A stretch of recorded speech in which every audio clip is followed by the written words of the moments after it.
உடைந்து தானும் நெடுங்கோள் சின்னதொரு கடுகு போல் உள்ளம் கொண்டோன் தெருவோர்க்கும் பயனற்ற சிறிய வீணன் கண்ணனடா என் சிற்றூர் என்போன் உள்ளம் கடுகுக்கு நேர்மூத்த துணை இல்லம் தொன்னை இல்லம் என்று ஒன்று உண்டு. ஆனால் அது தான் பெற்ற சுதந்திரத்தை வைத்து மற்றவர் சுதந்திரத்தை பறிப்பதாகும்.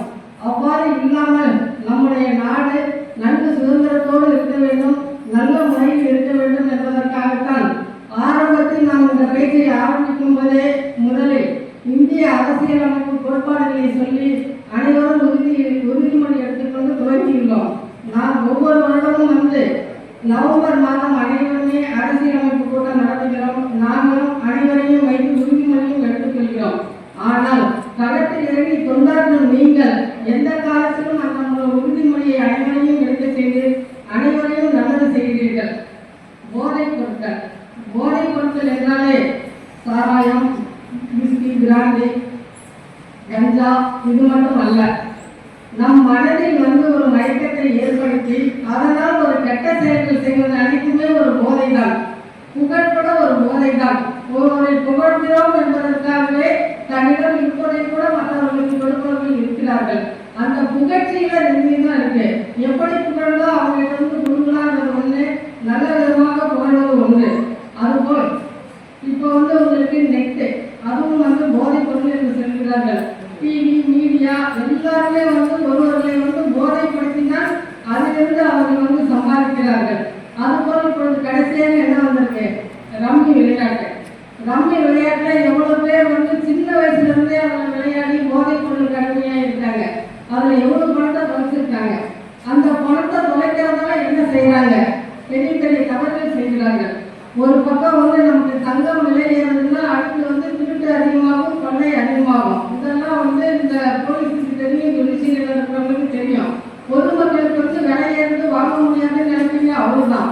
ஆனால் இதெல்லாம் நம்முடைய சமூகத்துல எவ்வளவு பிரச்சனை ஆகும். ஒரு கொள்ளை நடந்தா அவங்களுக்கு டக்குன்னு ஒரு 5 பவுன் கிடைச்சாலும் எவ்வளவு பணம் கிடைக்குதுன்னு சொல்லிட்டு போயிடுறாங்க. ஆனால் அவங்க ஒரு கன்ஃபர்ஷன் கொடுப்பாங்க. அதுல என்ன சொல்லுவாங்க?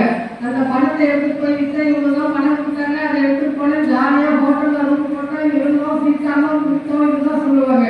அதாவது ஒரு கெட்ட செயலை செய்வதற்கு கூட மனதில் உள்ள ஆசை கெட்டவற்றை செய்யணும்னு. பொதுவா நம்முடைய சமூகத்தில் ஏதோ ஒன்று சொன்னாலே நல்லவை ஈஸியே ஆகாது, கெட்டவை தான் ஈஸியா ரீச் ஆகும். அது பள்ளி பருவத்திலும் சரி, கல்லூரி பருவத்திலும் சரி. நாங்களும் ஒவ்வொரு கல்லூரியிலும் போய் சொல்றோம், ஃபர்ஸ்ட் நீங்க உங்க நெட்ல உங்க போட்டோவை போடாதீங்கன்னு. ஆனா யாருமே கேட்கறது இல்லை. இப்ப எல்லாருமே கூகுள்ல சேவ் பண்ணதான் நம்ம போட்டோ எல்லாருக்குமே பேஷன் ஆயிடுச்சு.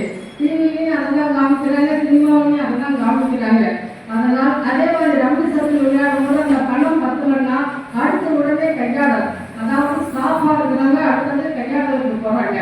ஏதாவது ஒரு பணம் கிடைச்சா கூட அந்த பணத்தை இந்த நினைக்கணும்னு சொல்றாங்க. அதனால் நாம் முதலில் நல்லது நினைக்க வேண்டும், இந்த சமுதாயத்துக்கு நல்லது செய்ய வேண்டும். அந்த காலத்துனால குருகுலம் கல்வி இருந்தது. முகமதுல்லாவை எடுத்துக்கிட்டீங்கன்னா அவங்க எல்லாமே அம்மாவை எப்படி பார்க்கணும், எவ்வளவு ஒதுக்கணும், எவ்வளவு விசுக்குன்னு அவங்க சம்பாதிக்கிறத எடுத்து வைக்கணும், மற்றவங்களுக்கு என்ன நல்லது செய்யணும் எல்லாமே ஃபாலோ பண்ணாங்க. அது மாதிரி கிறிஸ்டியானிட்டி எடுத்தா ஒரு பிரேயர் சொல்லி என்னென்ன நல்லது செய்யணும்னு சொல்லி இருந்தாங்க. அதே போல் ஹிந்துஸ்லயும் அவ்வாறு தான். ஆனால் இந்த காலத்துல எல்லாருமே ஒரு ஐடி படிக்கிறோம், வேலைக்கு போறோம், சம்பாதிக்கிறோம். அதனால அடுத்து எங்க போனா நம்மளுடைய டென்ஷன் அதிகரித்து பார்ட்டிக்கு போனா வரலாம், எவ்வளவு இருக்கிறார்கள் இல்லையே. அவர்கள் ஈன்ற குழந்தைகளை கவனிப்பதற்கு அவங்களுக்கு நேரம் இல்லை, நல்லது சொல்வதற்கு நேரம் இல்லை. அதனால்தான் குழந்தைகளுக்கு வேற ஆப்ஷன். எப்ப ஒரு வயசுல 6 மாசத்துல செல்போன் பார்க்கத்தான் சாப்பிட்றேன், ஃபர்ஸ்ட் பிளாக்மெயில் இருந்தான். நமக்கு அடுத்து ஒரு வேலை செய்யணும், நாமே சில சமயம் கண்ட்ரோல் பண்ணிட்டே வருவோம். ஒரு பட்சத்துல நமக்கு ஒரு வேலை நடந்ததுன்னா இந்த செல்போன் வச்சுக்கோ நம்ம வேலையை பார்க்க போயிடும். இதுதான் ஆரம்பம். நம்ம அதனால இப்ப சின்ன வயசுல இருந்தே உங்களுக்கு அந்த நெசசிட்டி நமக்கு வந்துருச்சு, அதனால செய்யணும். ஆனாலும் நெட்ல சின்ன பசங்களுக்கு பிரச்சனை இல்லை, ஓரளவு ஒரு 10 வயசு 15 வயசு இருக்கிறாங்க, ஏதோ பாக்குறாங்க, இல்லைன்னாலும் பேரண்ட்ஸ் பார்த்துக்கணும் அட்லீஸ்ட். ஏன்னா அதெல்லாம் நம்ம சில மனசு வைக்கிறதுக்குலாம் ஆப்ஷன் இருக்கு. அதையாவது கவனிச்சுக்கிட்டு ஒவ்வொரு பெற்றோரும் தங்கள் குழந்தைகளை பார்த்து சொல்ல வேண்டும். அது இல்லாம அட்லீஸ்ட் நம்ம ஸ்ட்ரீட்ல யார் யார் என்னென்ன செய்யறாங்க, நம்ம தெருவில் என்னென்ன செய்யறாங்கன்னு ஒரு சமுதாய கண்ணோட்டத்தோடு நாம் பார்த்து கொண்டாலே பாதி குற்றத்தை நாம் குறைக்கலாம். அதுவும் இல்லாமல் இப்போ அறக்கட்டளையில் இந்த பணி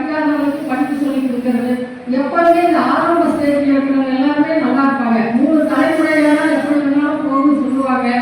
அது மாதிரி இல்லாமல் அதையும் மீறி ஒவ்வொரு குடும்பத்திலையும் ஆரம்பத்துல இருந்தே இந்த நல்லதையே சொல்லி மார்க் சப்போர்ட்டா சொல்லி வளர்த்துட்டு வரும்போது நன்றாக இருக்கும். இப்போ ஒரு நண்பர் வந்து அப்பவே போட்டோ போடுவாரு. நம்மளோட படிச்ச நண்பர் அப்பவே வந்து புக்ல போட்டோ வரதுல எனக்கு பெரிய விஷயம். நம்ம கிளாஸ்மேட் சாமி புக் எழுதிருக்கான்னு அதெல்லாம் ஆசையா வாங்கி படிப்போம். நான் வந்து 98ல மதுரையில வீடு பெரிய பஸ் ஜாயின் பண்ணேன். அப்போ வருவாரு, ரொம்ப சாஃப்டா இருக்காரு. அவர் பேசுறது கூட வெளியே கேட்காது. அப்படி இருக்கிறவர் எப்படி பேசுறதோன்னு நினைக்காதீங்க. நமக்கு பாய்ஸ் தான் போகணும். அதை வந்து அழகா நைஸா பேசி கிராஸ் பண்ணிவிட்டு அவங்க கிட்ட தேவையானது வாங்கி கொள்ளலாம். ஒரு நல்ல விஷயத்துக்கு நமக்கு வந்து நல்ல கேஸ் இருக்குன்னு நினைச்சு போய் அட்டன்னா கண்டிப்பா ஜெயிக்கும். அது மாதிரி செய்வாரு. நான் 98 இருக்கும்போதே அவர் நிறைய